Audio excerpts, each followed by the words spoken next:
नमस्कार, मैं हूं खान। दिन भर की खबरों में सबसे पहले नजर डालते हैं आज के मुख्य समाचार। पुलिस और प्रशासन की संयुक्त बैठक, लोकसभा चुनाव पर हुई चर्चा।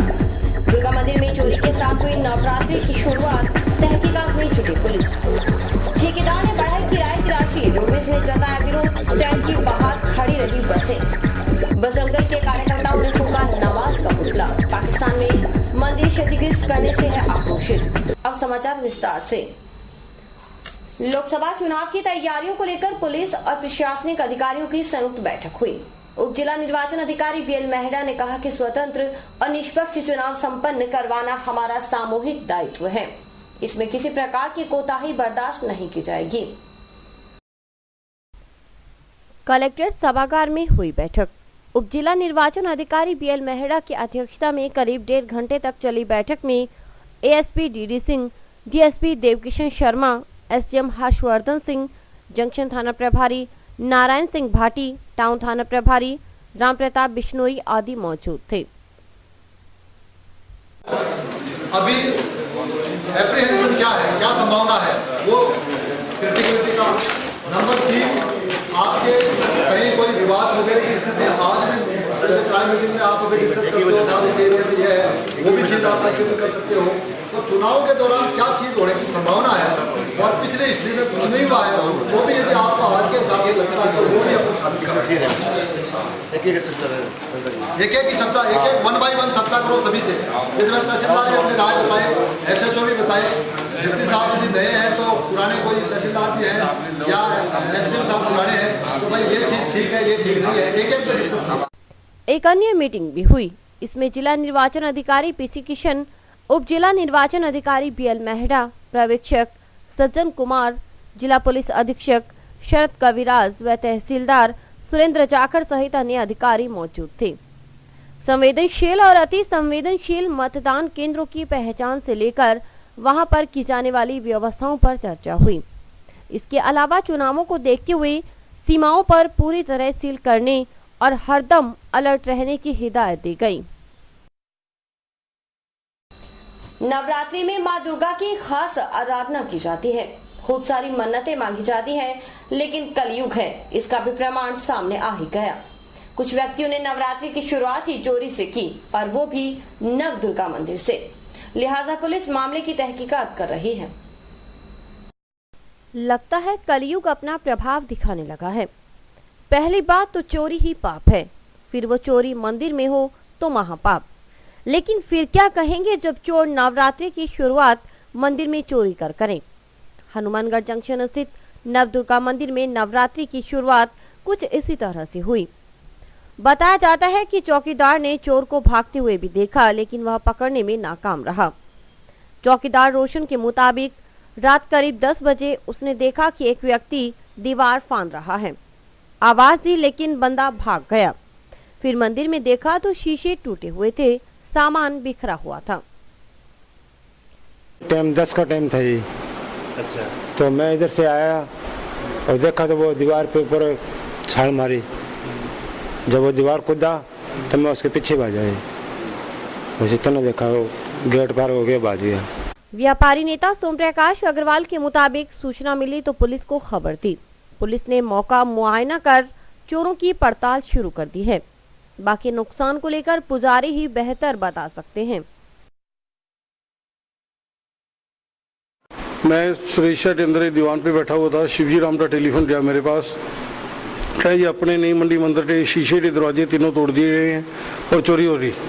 मैं आता हुआ पुलिस के वहाँ SI मटर सिंह को साथ लेके यहाँ आया। हमने देखा मंदिर के तीनों गेट टूटे हुए थे। नुकसान का कोई भी अंदाजा नहीं लगाया जा सकता क्या हुआ और क्या नहीं हुआ। इस सुबह पंडित जी को बुलाने के ऊपर सारी जांच के बाद पता लगा कितना नुकसान हुए। भाई हमें तो चौकीदार ने देखा कि एक आदमी जो अंदर था काली पैंट और सफेद बूट पहने हुए थे। सामने मकान वालों ने देखा वो अंदर एक आदमी घूम रहा था। हम तो समझे कि मंदिर में सेवा करने के लिए आया हुआ है आदमी। चौकीदारों ने हमारे पीछा भी किया, उन दोनों का वो भाग गए।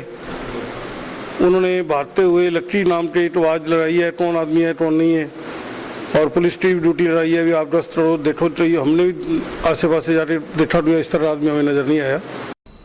रोडवेज और नगर परिषद एक बार फिर आमने सामने है। नगर परिषद ने बस स्टैंड के भीतर प्रवेश करने पर किराए की राशि में बढ़ोतरी कर दी है। ₹1 से सीधे ₹10 वसूल करने का फरमान सुनकर चालक और परिचालक सन्न रह गए। वे विरोध स्वरूप बस को अंदर ही नहीं ले गए, लेकिन बाहर से ही सवारियों को बिठाकर गंतव्य के लिए रवाना हो गए। यह है हनुमानगढ़ जंक्शन का बस स्टैंड। रोजाना यहाँ पर रहती है रोडवेज बसों की लाइन, लेकिन आज बस स्टैंड के भीतर रोडवेज की एक भी बस नजर नहीं आई। स्टैंड जैसे सुनसान नजर आ रहा था। यात्रियों की परेशानी महसूस की जा सकती थी। हालांकि रोडवेज की तरफ से यात्रियों को स्टैंड से बाहर खड़ी बस तक ले जाने की व्यवस्था थी। दरअसल नगर परिषद और रोडवेज के बीच एक बार फिर ठन चुकी है। बस स्टैंड के संचालन का जिम्मा नगर परिषद के पास है। इसके लिए नगर परिषद बाकायदा ठेका देती है। बसों को ठहरने के एवज में रोडवेज को प्रति बस ₹1 चुकाने पड़ते हैं, लेकिन नगर परिषद ने इस बार ठेका बढ़ाकर इसे ₹10 प्रति बस कर दिया। अचानक ₹10 वहन करना रोडवेज को सहन नहीं। रोडवेज ने विरोध स्वरूप अपनी बसों को स्टैंड में लाने से मना कर दिया।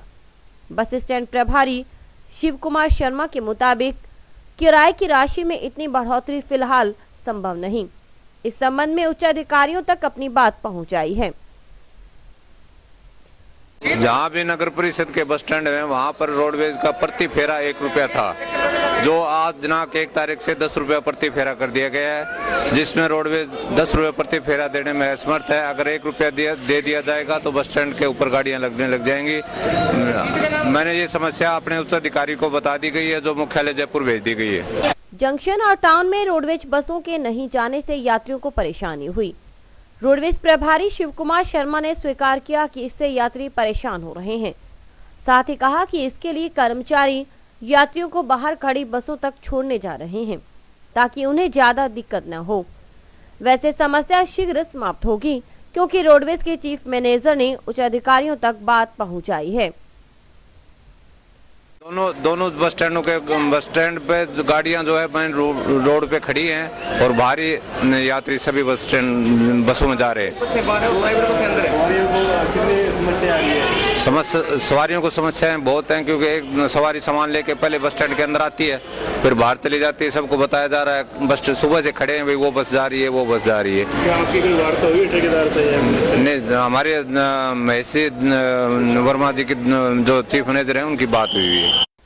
रोडवेज कर्मचारी संघर्ष समिति के संयोजक सतवीर गोस्वामी भी इस प्रकरण से क्षुब्ध नजर आए।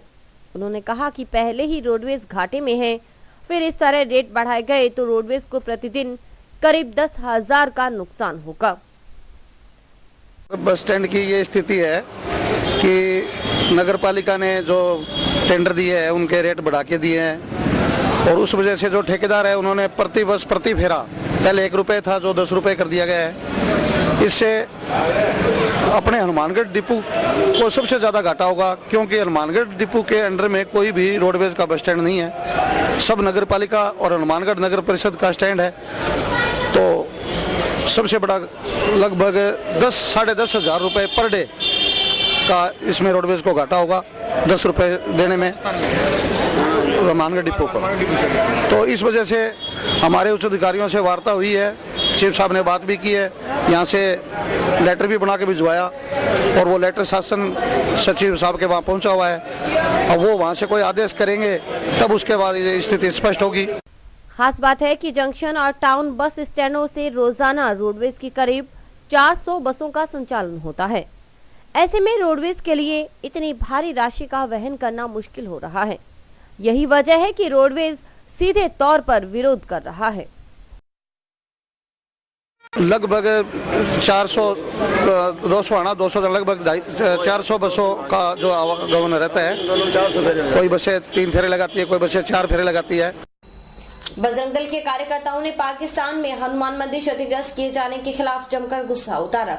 उन्होंने हनुमानगढ़ में पाकिस्तानी प्रधानमंत्री नवाज शरीफ का पुतला फूंका और पाकिस्तान विरोधी नारे लगाए। पाकिस्तान में हनुमान मंदिर क्षतिग्रस्त किए जाने की खबर से विश्व हिंदू परिषद और बजरंग दल के कार्यकर्ता आक्रोशित हो उठे। बजरंग दल के जिला संयोजक आशीष पारिक के नेतृत्व में कार्यकर्ताओं ने दुर्गा मंदिर में बैठक की और उसके बाद जुलूस के रूप में भगत सिंह चौक पहुंचे। वहां उन्होंने नवाज शरीफ का पुतला फूंका। पाकिस्तान के खिलाफ जमकर नारेबाजी की। कुछ दिनों पहले ये पाकिस्तान में एक कायरतापूर्ण हरकत हुई। हमारे आराध्य देव श्री बजरंगबली जी का मंदिर है, उसको तहस नहस करके उसमें आग लगा दी गई। उसका विरोध प्रकट करने के लिए आज विश्व हिंदू परिषद और बजरंग दल के कार्यकर्ता दुर्गा मंदिर धर्मशाला में इकट्ठे हुए और यहाँ से एक नवाज शरीफ का पुतला जो है वो लेके और भगत सिंह चौक पर उसमें आग लगाई गई। विरोध स्वरूप वहाँ पाकिस्तान मुर्दाबाद के नारे लगे। वहाँ पर हमने हमारी पवित्रता के प्रतीक भगवा ध्वज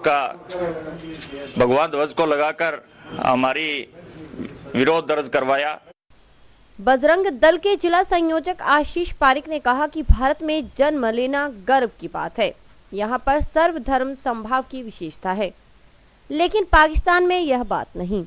हिंदू अल्पसंख्यक होने के कारण अपने धर्म को नहीं मान सकते, इस तरह की पाबंदी है। भारत में सब धर्म को मानने की आजादी है, लेकिन पाकिस्तान में नहीं। वहाँ तो एक ही धर्म के लोग भी साथ नहीं रह सकते। ऐसे में बजरंग दल और विश्व हिंदू परिषद दुनिया में कहीं भी हिंदुओं पर अत्याचार सहन नहीं करने वाला। किसी भी धर्म या मजहब में ऐसा कहीं भी लिखा हुआ नहीं है, किसी भी धर्म पुस्तक में ऐसा नहीं है कि कोई भी दूसरे धर्म का अनादर करे। हमारा जो, और मैं इस बात में धन्य समझता हूं कि हम भारत में पैदा हुए हैं, जहां पे हम सभी धर्मों के लोग जो हैं आपस में मिलजुल कर रहते हैं। हमने कभी किसी के धर्म के प्रति कभी कोई अनादर नहीं किया। लेकिन जो पाकिस्तान में ये कायरतापूर्ण हरकत हुई, उसके से हिंदू समाज आहत हुआ है और उसके विरोध स्वरूप हमने ये पुतला जलाया। आखिर में पारिक ने एक शेर सुनाकर पाकिस्तान को कुछ इस तरह धमकी दी। उन्होंने कहा कि भारत की सज्जनता को पाकिस्तान कमजोरी ना समझे, हमारी कायरता ना समझे। हमें चेहरे का खोल बदलना आता है, भूगोल की क्या हस्ती है, हमें इतिहास बदलना आता है। अगर फिर भी पाकिस्तान और ने ये कदम जो इस पे सुरक्षा के लिए नहीं उठाए, तो हम इसके आगे भी इसमें आंदोलन के लिए और राष्ट्रपति के महोदय के नाम हम ज्ञापन देंगे। समाचार अभी और भी देखते रहिए दिन भर की खबरें। हमारे यहाँ पर आपको आकर्षक कीमतों पर 32 इंच LED, LCD टीवी उपलब्ध हैं। डीजी वर्ल्ड के शोरूम पर आपको आकर्षक brand Videocon, Sansui, Kelvinator, Electrolux, Philips, Panasonic, Kenstar आदि के होम एप्लायंसेस मिलेंगे। यहाँ पर LED, LCD TV, AC, refrigerator, washing machine, microwave, water heater आदि इलेक्ट्रॉनिक सामान आकर्षक कीमतों पर एक ही छत के नीचे मिलेंगे। डीजी वर्ल्ड पर मल्टीनेशनल कंपनियों के सभी इलेक्ट्रॉनिक्स आइटम उपलब्ध हैं, जिसमें विशेष रूप में कॉपर वाइंडिंग के AC और हार्ड पैनल की बढ़िया LEDयां उपलब्ध हैं। संपर्क करें DG world, town junction road, Vijay cinema के सामने, हनुमान।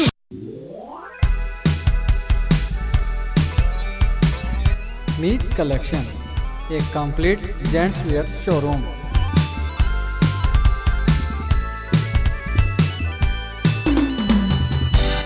जहां पर आपको जेंट्स वियर में रेडीमेड गारमेंट्स, इंपोर्टेड शूज, चप्पल आदि की भरपूर वैरायटी मिलेगी। वैरायटी ऐसी जो आपको देखते ही मन भा जाए, रेट ऐसे जो आपको पसंद आ जाए। यदि आप कम कीमत में अच्छी वैरायटी खरीदना चाहते हैं तो तुरंत संपर्क करें। हमारा पता है मीत कलेक्शन, खोसा कॉम्प्लेक्स, नज़दीक श्री राम मार्केट, हनुमानगढ़ जंक्शन।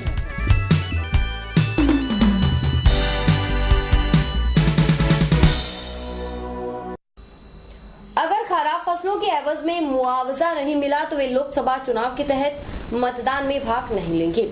यह फैसला है आपदा राहत किसान संघर्ष समिति का। घोषणा तो काफी पहले हो चुकी, अब औपचारिक ज्ञापन देकर किसानों ने इस संबंध में जारी संशय को भी खत्म कर दिया।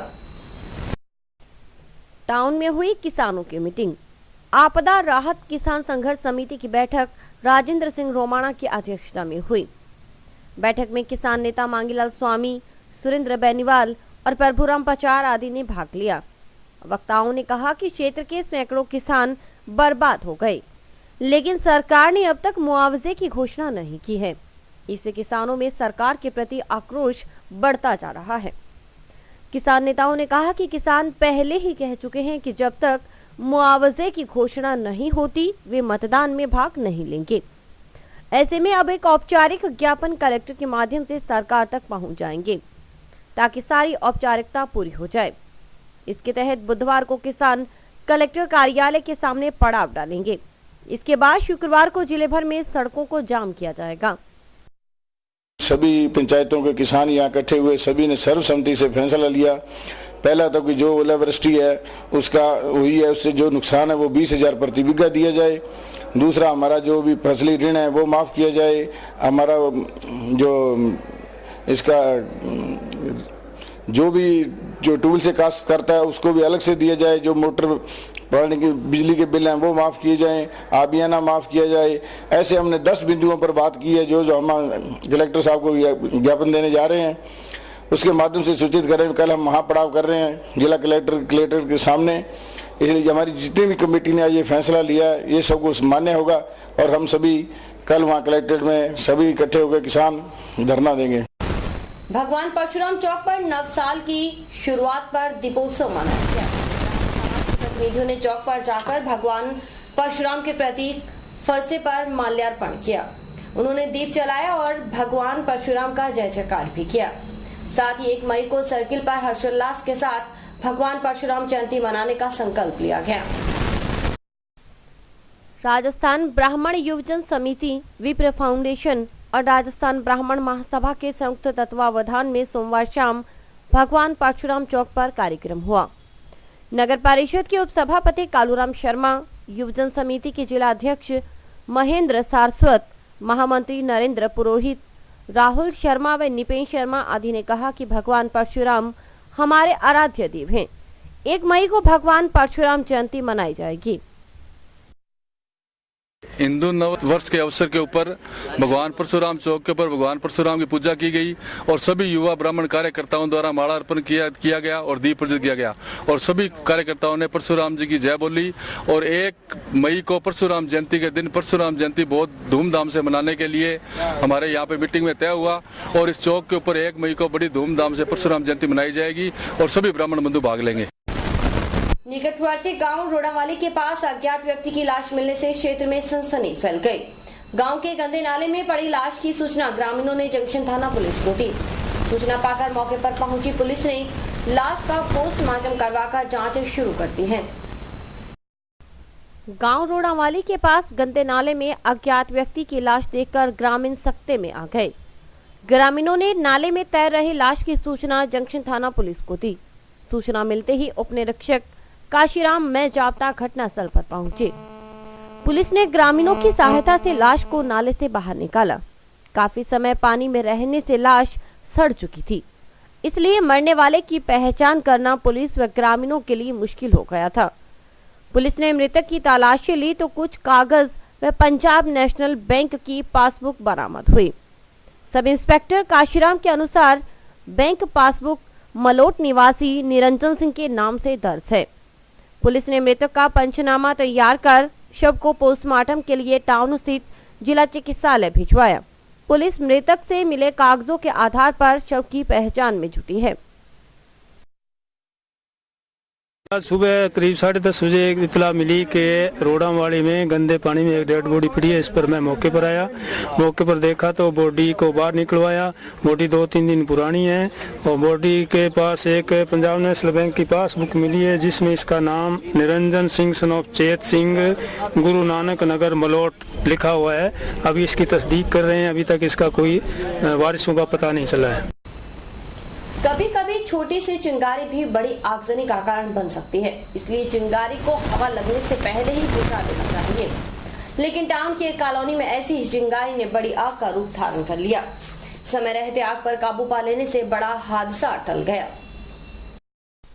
टाउन कॉलोनी में घरों के आगे पड़े कचरे में किसी ने चूल्हे की राख डाल दी। राख में दबी चिंगारी हवा का रुख अपनी ओर करते हुए आग में तब्दील हो गई, जिससे कचरे में आग लग गई।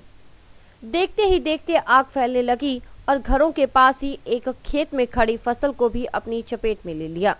आग की लपटों में सड़क के किनारे लगा विशाल पीपल का पेड़ भी नहीं बच पाया। आग लगने की सूचना मिलते ही टाउन नगर परिषद से दमकल की गाड़ियां घटनास्थल पर पहुंची और काफी मशक्कत के बाद आग पर काबू पाया जा सका। फलों का कचरा डाला हुआ था, उसमें चूल्हे की कोई राख वगैरह या कोयले आ गए, उससे कचरे में आग लगी, कचरे से बाढ़ में लग गई, बाढ़ से मेरी फसल में लग गई। फिर बिजली वालों का तार भी नीचे है, काफ़ी नीचे है, कई बार कह दिया पर वो ठीक नहीं कर रहे। और टूटा हुआ तार था उसमें लग गई, फिर डिश वाली तार में लग गई, उससे पीपल वगैरह में लग गई, वो ये नुकसान हुआ। वहीं इस कॉलोनी के कुछ बाशिंदे आगजनी की इस घटना को विद्युत तारों से भी जोड़कर देख रहे हैं। लोगों का कहना है कि वार्ड में बिजली के तार काफी नीचे हैं और उनमें जोड़ भी काफी हैं, जिससे कई बार तारों में स्पार्किंग होने से आग लगने का खतरा हमेशा बना रहता है। वार्ड के रहने वाले रमेश चंद्र ने बताया कि कई बार विद्युत विभाग को तार सही करने को कहा गया, लेकिन कोई सुनवाई नहीं करता। यहाँ जो बिजली की तार जो लगी हुई है इसमें तो सैकड़ों जोड़ हैं, आकर के जोड़ जाते हैं और जोड़ने के बाद फिर बाद में दोबारा फिर वो टूट जाती है। इस तरीके से मोहल्ले को बहुत तकलीफ होती है, परेशानी होती है। अगर ये पूरी तार ही बदल दी जाए तो शायद है कि ये समस्या सॉल्व हो जाए। और अभी वक्त है हेडलाइंस का।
नवरात्रा शुभारंभ अवसर पर आज दुकानदारों ने भंडारा लगाया।